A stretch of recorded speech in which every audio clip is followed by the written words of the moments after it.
आज है 18 अगस्त सोमवार का दिन। नमस्कार। हरकारा लेकर आया है आज के न्यूज़लेटर का पॉडकास्ट, जिसे आपके लिए तैयार किया है निधीश त्यागी के साथ राजेश चतुर्वेदी, गौरव नौडियाल ने। जिन खबरों का जिक्र हम यहाँ कर रहे हैं, उनके लिंक्स और विस्तृत जानकारी मूल न्यूज़लेटर में है।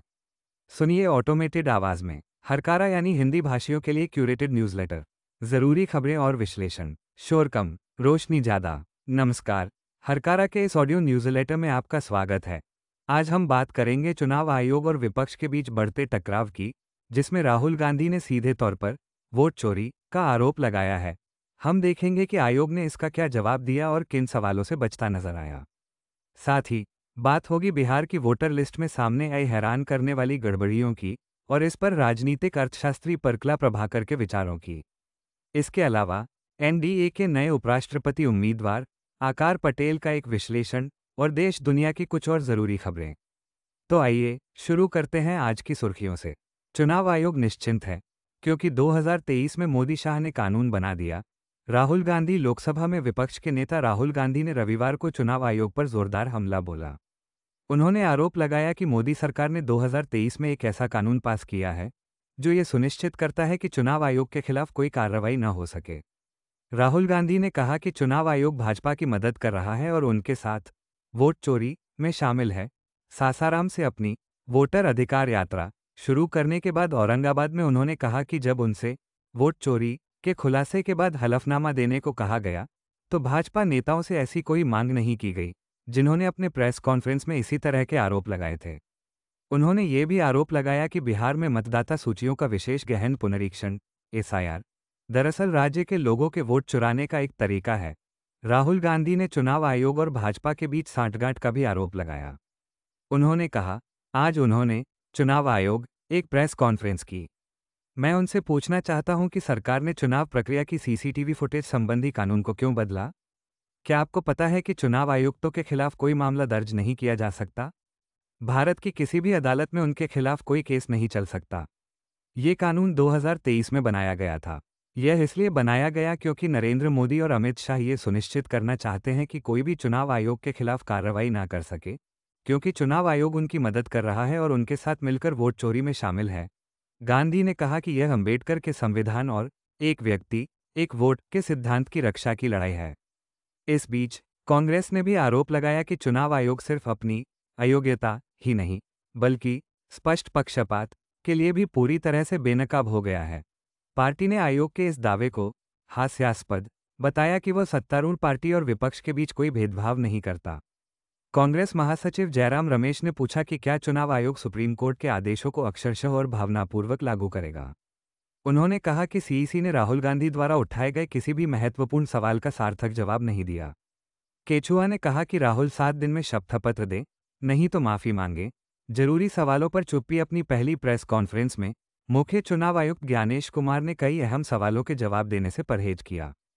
इसके बजाय उन्होंने लोकसभा में विपक्ष के नेता राहुल गांधी से 7 दिनों के भीतर माफी की मांग की और कहा कि मतदाताओं के नाम कई बार आने का मतलब यह नहीं है कि वोट चोरी हुई है। चुनाव आयोग को बिहार में मतदाता सूची के विशेष गहन पुनरीक्षण और 65 लाख मतदाताओं को ड्राफ्ट सूची से बाहर किए जाने को लेकर आरोपों का सामना करना पड़ रहा है। विपक्षी पार्टियों की कड़ी आलोचनाओं का सामना करते हुए मुख्य चुनाव आयुक्त ज्ञानेश कुमार ने रविवार को अपनी प्रेस कॉन्फ्रेंस में कई सवालों पर चुप्पी साध ली। उन्होंने इस सवाल का कोई जवाब नहीं दिया कि राहुल गांधी से तो शपथ पत्र मांगा गया, लेकिन भाजपा सांसद अनुराग ठाकुर से क्यों नहीं, जिन्होंने रायबरेली, वायनाड और अन्य जगहों की मतदाता सूचियों में अनियमितताओं के आरोप लगाए थे। कुमार ने इस बारे में भी कोई उत्तर नहीं दिया कि बिहार में एसआईआर के दौरान कितने विदेशी अवैध अप्रवासी पाए गए, या ये पुनरीक्षण राज्य में एनआरसी लागू करने के लिए किया जा रहा है या नहीं।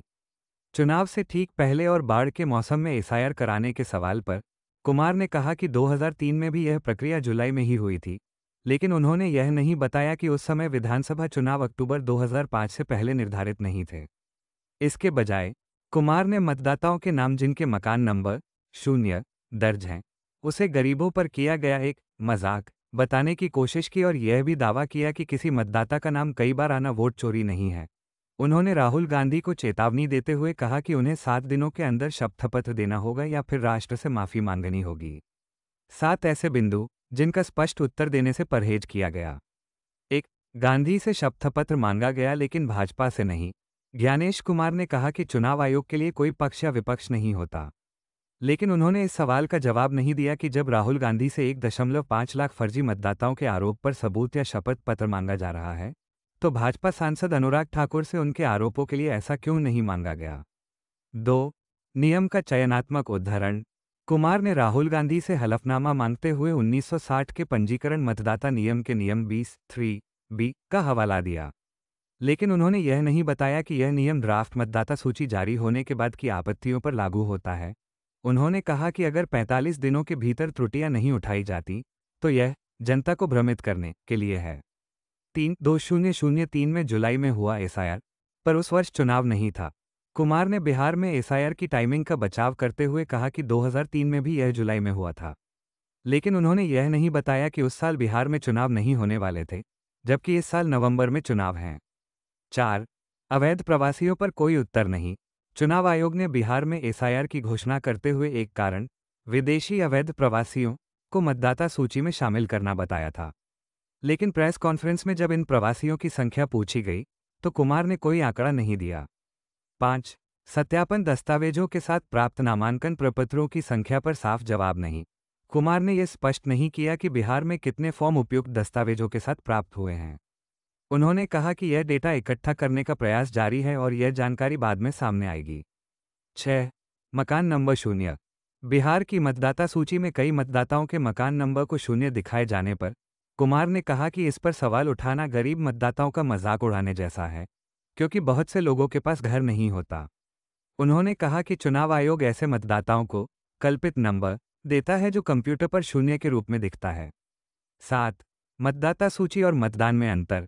राहुल गांधी के इस आरोप पर कि एक ही मतदाता का नाम कई सूचियों में है, कुमार ने कहा कि यदि किसी का नाम कई जगह दर्ज हो, तब भी वो व्यक्ति केवल एक बार ही वोट डाल सकता है। हालांकि उन्होंने यह नहीं बताया कि किसी मतदाता का नाम शुरू में ही कई सूचियों में क्यों दर्ज हो रहा है। लोकसभा और सरकार की वैधता तभी जब मतदाता सूची साफ, निष्पक्ष और विश्वसनीय हो। राजनीतिक अर्थशास्त्री परकला प्रभाकर ने कहा है कि लोकसभा और सरकार की वैधता तभी मानी जा सकती है जब मतदाता सूची पूरी तरह से साफ, निष्पक्ष और विश्वसनीय हो। द वायर से बात करते हुए उन्होंने कहा कि जब तक मतदाता सूची में गड़बड़ी चलती रहेगी, तब तक लोकतंत्र और उसकी संस्थाओं पर सवाल उठता रहेगा।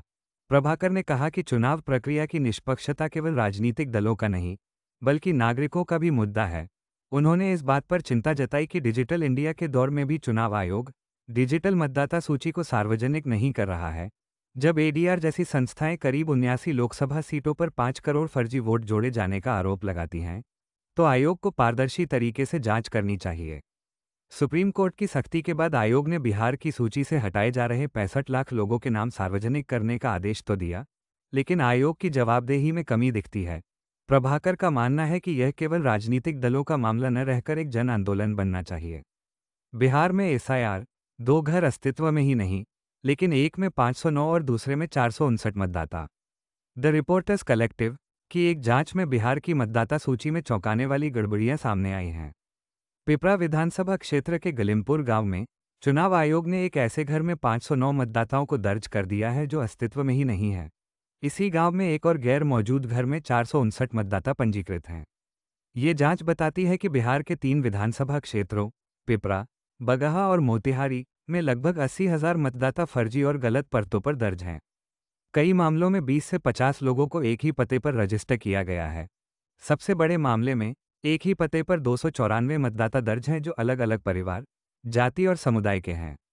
रिपोर्ट के अनुसार बूथ लेवल के एक अधिकारी ने स्वीकार किया कि समय की कमी के चलते वे फॉर्म खुद ही भर रहे थे और उन्हें उचित प्रशिक्षण भी नहीं मिला। ये पूरी रिपोर्ट दिखाती है कि चुनाव आयोग की विशेष गहन पुनरीक्षण प्रक्रिया में गंभीर खामियां हैं। वीपी के लिए सीपी का नाम। एक महत्वपूर्ण राजनीतिक घटनाक्रम में राष्ट्रीय जनतांत्रिक गठबंधन एनडीए ने आगामी उपराष्ट्रपति चुनाव के लिए महाराष्ट्र के राज्यपाल सीपी राधाकृष्णन को अपना उम्मीदवार नामित किया है। ये घोषणा भाजपा अध्यक्ष जेपी नड्डा ने पार्टी की संसदीय बोर्ड की बैठक के बाद की। तमिलनाडु के एक अनुभवी भाजपा नेता राधाकृष्णन का 4 दशकों से अधिक का राजनीतिक करियर रहा है। वो झारखंड के राज्यपाल भी रह चुके हैं। प्रधानमंत्री नरेंद्र मोदी ने उन्हें बधाई देते हुए विश्वास व्यक्त किया कि वह एक प्रेरणादायक उपराष्ट्रपति होंगे। इस नामांकन को भाजपा द्वारा दक्षिणी राज्यों विशेषकर तमिलनाडु में अपना प्रभाव बढ़ाने के लिए एक रणनीतिक कदम के रूप में देखा जा रहा है। विपक्षी इंडिया ब्लॉक ने अभी तक अपने उम्मीदवार की घोषणा नहीं की है। एनडीए के पास संसद के दोनों सदनों में आरामदायक बहुमत होने के कारण राधाकृष्णन का चुनाव लगभग निश्चित माना जा रहा है। हाईकोर्ट के हस्तक्षेप के बाद बीजेपी जिला अध्यक्ष के खिलाफ एफआईआर। उत्तराखंड के नैनीताल में पुलिस ने भारतीय जनता पार्टी के जिला अध्यक्ष प्रताप बिष्ट सहित 11 लोगों और 15-20 अज्ञात व्यक्तियों के खिलाफ एफआईआर दर्ज की है। ये कार्रवाई जिला पंचायत चुनाव के दौरान अपहरण और पंचायत सदस्यों पर हमले के आरोपों के बाद हाई कोर्ट की सख्त टिप्पणी के बाद हुई। चुनाव के दौरान भारी हंगामा हुआ था और बीजेपी कांग्रेस दोनों ने एक दूसरे पर सदस्यों को गायब करने का आरोप लगाया था, जिसके चलते 5 सदस्य वोट नहीं डाल पाए। इस विवाद के बाद निर्वाचन आयोग ने नैनीताल जिला पंचायत अध्यक्ष का परिणाम घोषित नहीं किया है। मामले की सुनवाई सोमवार को नैनीताल हाई कोर्ट में होगी। आकार पटेल। शर्तों वाली आज़ादी। अपने एक विश्लेषण में आकार पटेल लिखते हैं कि हमने स्वतंत्रता दिवस मनाया, लेकिन आज़ादी पर शर्तें लगाई जा रही हैं। वो महाराष्ट्र सरकार द्वारा पारित महाराष्ट्र विशेष सार्वजनिक सुरक्षा विधेयक का जिक्र करते हैं, जो अबन नक्सलियों के खिलाफ बनाया गया है। पटेल ने एमनेस्टी इंटरनेशनल इंडिया की ओर से राज्यपाल को पत्र लिखकर इस कानून पर हस्ताक्षर न करने का आग्रह किया है। पटेल का तर्क है कि अबन नक्सलवाद शब्द की भारतीय कानून में कोई परिभाषा नहीं है। यह एक राजनीतिक वाक्यांश है जिसका इस्तेमाल बुद्धिजीवियों, शिक्षाविदों और कार्यकर्ताओं को निशाना बनाने के लिए किया जाता है। भीमा कोरेगांव मामला इसका एक उदाहरण है, जहां 16 कार्यकर्ताओं को यूएपीए के तहत गिरफ्तार किया गया और 7 साल बाद भी मुकदमा शुरू नहीं हुआ। पटेल के अनुसार यह विधेयक अस्पष्ट है, भेदभावपूर्ण है क्योंकि यह विशेष रूप से वामपंथी उग्रवादी संगठनों को लक्षित करता है और इसमें न्यायिक निरीक्षण का अभाव है। ये कानून पुलिस को किसी अधिकारी की राय के आधार पर तलाशी और जब्ती की अनुमति देता है और सभी अपराधों को गैर जमानती बनाता है। पटेल का कहना है कि भारत में पहले से ही यूएपीए जैसे कठोर कानून मौजूद हैं, इसलिए इस नए कानून की कोई ज़रूरत नहीं है। ये सिर्फ असंतोष को दबाने और नागरिक स्वतंत्रताओं को कम करने का एक और हथियार है। उन्होंने उम्मीद जताई कि राज्यपाल इस विधेयक को सहमति नहीं देंगे, क्योंकि स्वतंत्रता का मतलब सिर्फ झंडा फहराना नहीं, बल्कि नागरिक स्वतंत्रताओं और मानवाधिकारों का संरक्षण भी है।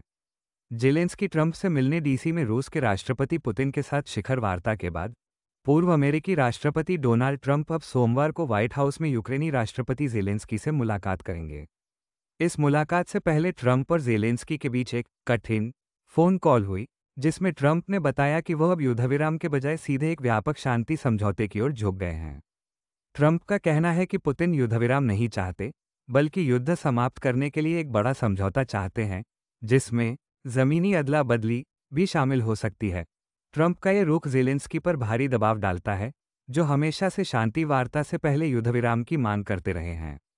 जेलेंस्की ने कहा है कि वो शांति के लिए हर संभव प्रयास करने को तैयार हैं, लेकिन यूक्रेनी संविधान के तहत किसी भी जमीन की अदला बदली असंभव होगी। एआई की मदद लेगा तिरुमला तिरुपति मंदिर।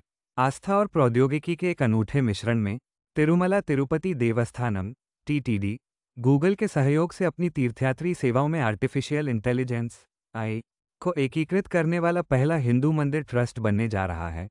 इस पहल का उद्देश्य भीड़ प्रबंधन को बेहतर बनाना, कतारों को अनुकूलित करना और दर्शन और आवास जैसी सेवाओं की दक्षता में सुधार करना है। इसका एक प्रमुख उद्देश्य भक्तों के लिए प्रतीक्षा समय को काफ़ी कम करना है, जिससे तीर्थयात्रा अधिक सुविधाजनक हो सके। पाठकों से अपील आज के लिए इतना ही। हमें अपनी प्रतिक्रिया, सुझाव और टिप्पणी ज़रूर बताएं। मिलेंगे हरकारा के अगले अंक के साथ। हरकारा सबस्टैक के अलावा WhatsApp, LinkedIn, Insta, Facebook, YouTube, Spotify और ट्विटर एक्स पर भी उपलब्ध है। शोर कम, रोशनी ज़्यादा। एक धनवान ने आज अपना धर्म छोड़ दिया, आज एक भूखे ने फुटपाथ पे दम तोड़ दिया। आज तनख्वाह बढ़ी है तो है मजदूर मगन, कल से हो जाएगा बाजार में महंगा राशन। बाबूजी जाएंगे दफ्तर को पकौड़े खाकर। आज की ताजा खबर, आज की ताजा खबर, आज की ताजा खबर।